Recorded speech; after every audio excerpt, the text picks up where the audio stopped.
And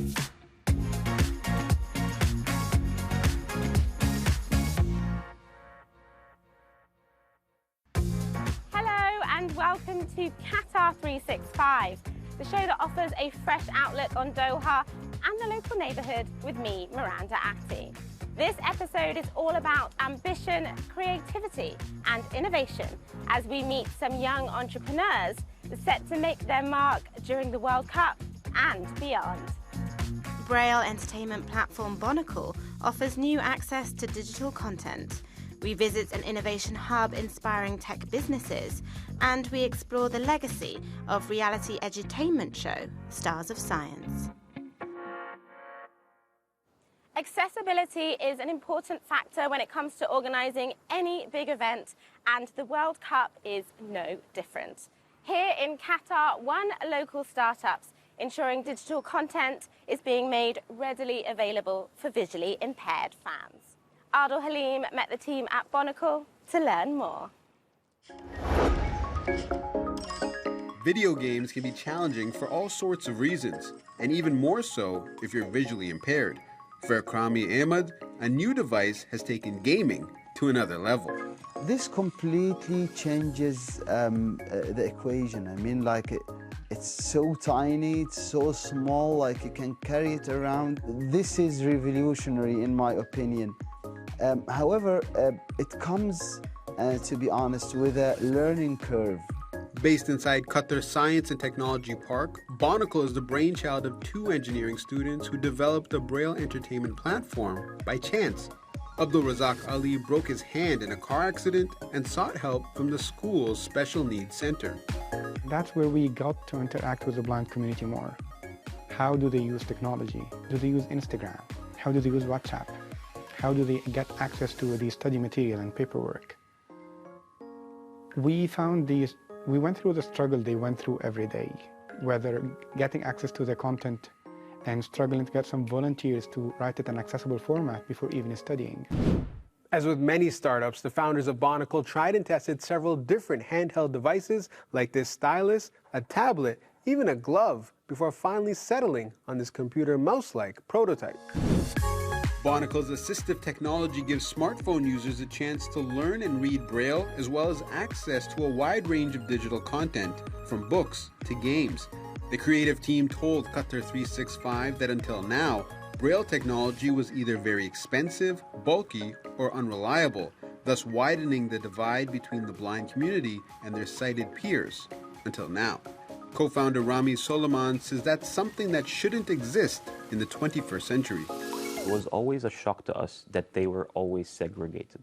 They had their separate schools, separate institutions, and even the workplaces, they would usually be segregated from the rest of the community. We want to have them integrated in our society, in our classrooms, in our workspaces, in our game centers.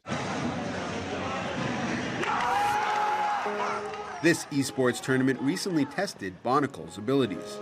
What we're trying to do is basically include the blind players within the gaming community locally here in Qatar.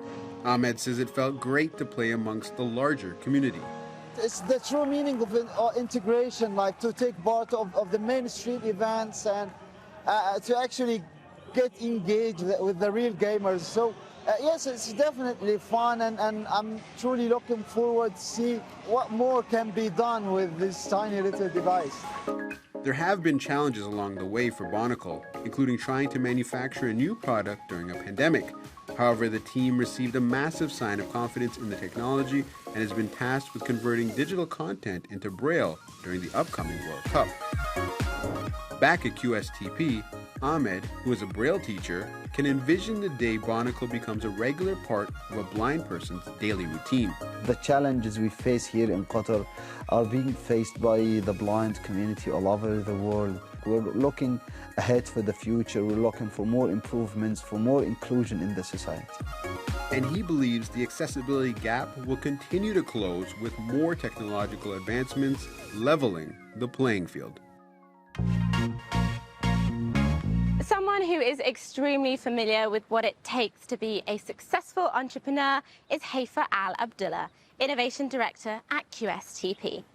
I caught up with her to discover exactly what makes it a key platform for startups and tech ventures, from funding and mentorship to incubation. For us, it's important to have the space to build a community, but it's more important to bring the right people and make the right connections that startups need, whether they're connecting them to investors, to the right mentors, or even to the market opportunities out there. And if we see opportunities for people outside Qatar, we also allow them to find these and explore these opportunities through new programs that we are offering to them. Tell us a little bit more about some of the funds. So we support entrepreneurs at different stages. So we have the support at idea stage, where we actually educate young startups on how to build their business model, how to come up with a successful idea. And then we do beyond that what we call the Elevate program. This is where we actually help startups grow. So beyond that journey, they can actually verify their ideas outside Qatar, where they actually can sell or explore other markets. And a lot of it is also, I guess, about having this space for collaboration, or a space to learn from other people. And we see that here, don't we? Yeah, definitely. Like, that's the whole essence of it, is being part of Qatar Foundation gives people opportunities to connect with talents, bring students, connect with other mentors and technical expertise within the research institutes that we have around. And you've been working in the innovation space for a long time. What would you say are some of your major tips that you would offer entrepreneurs? Yeah, I think the key element is really like not to focus on the idea, but build the right team from the beginning.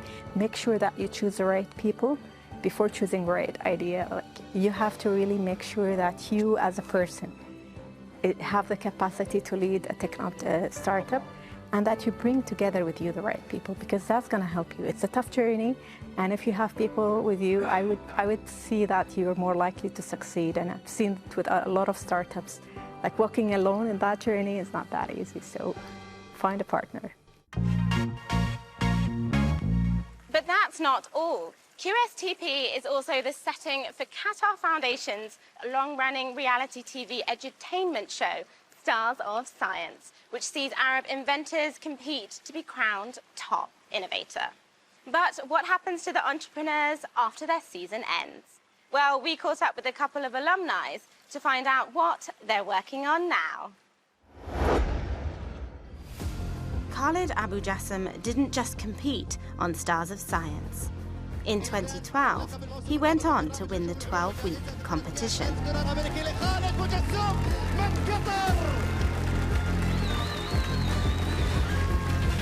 Stars of Science really provided a unique experience where they put us literally in an innovation camp. We were working day and night, focusing on our innovations, asking the fundamental questions behind the novelty of our projects. So for me, it was a condensed journey that took me through the product development lifecycle, from proof of concept to engineering to product design, and then concluding it with marketing and looking at the business viability of the product. His product? An autonomous cooking robot named Oliver. Khalid originated the idea even before going on the show, when he came up with the concept of using artificial intelligence to create perfectly cooked home-style recipes. In 2012, 2011, we were just starting and grassrooting. At the time, there was only one digital incubation center in the whole country. So definitely the ecosystem has grown. For me, I was thinking of building a global company. It is a global challenge. It's a global need that we need to really address when it comes to having high-quality food accessible through technology and robotics. Oliver may have been through a few physical iterations, but the concepts always remain the same. But how does it taste? On today's menu, shrimp pasta, made entirely by machine.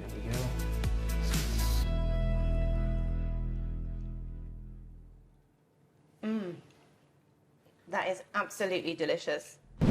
Now Khalid is on a mission to bring his idea to as many kitchens as possible. That includes personal households, but also commercial settings.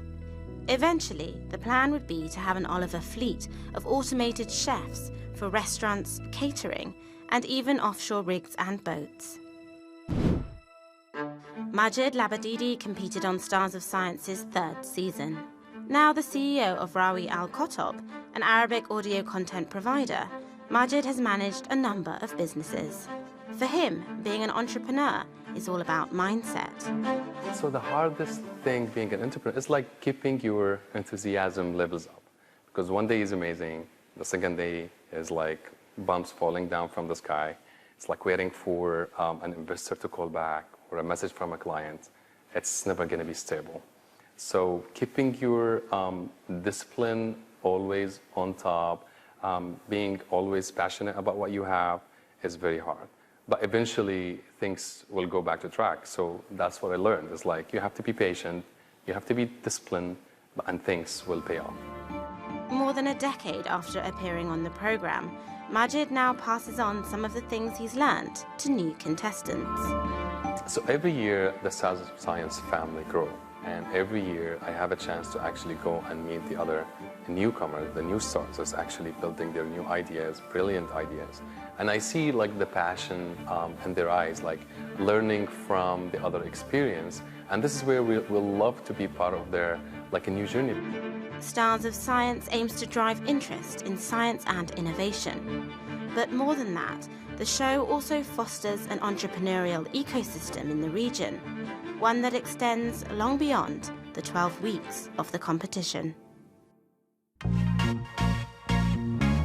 From technology to food, there's plenty of inspiring projects on the go. And that's it for another episode. But if you have any questions, just reach out via our hashtag Qatar365. Thanks for watching. Do check out Yoronews.com for more and join us again next time on Qatar365.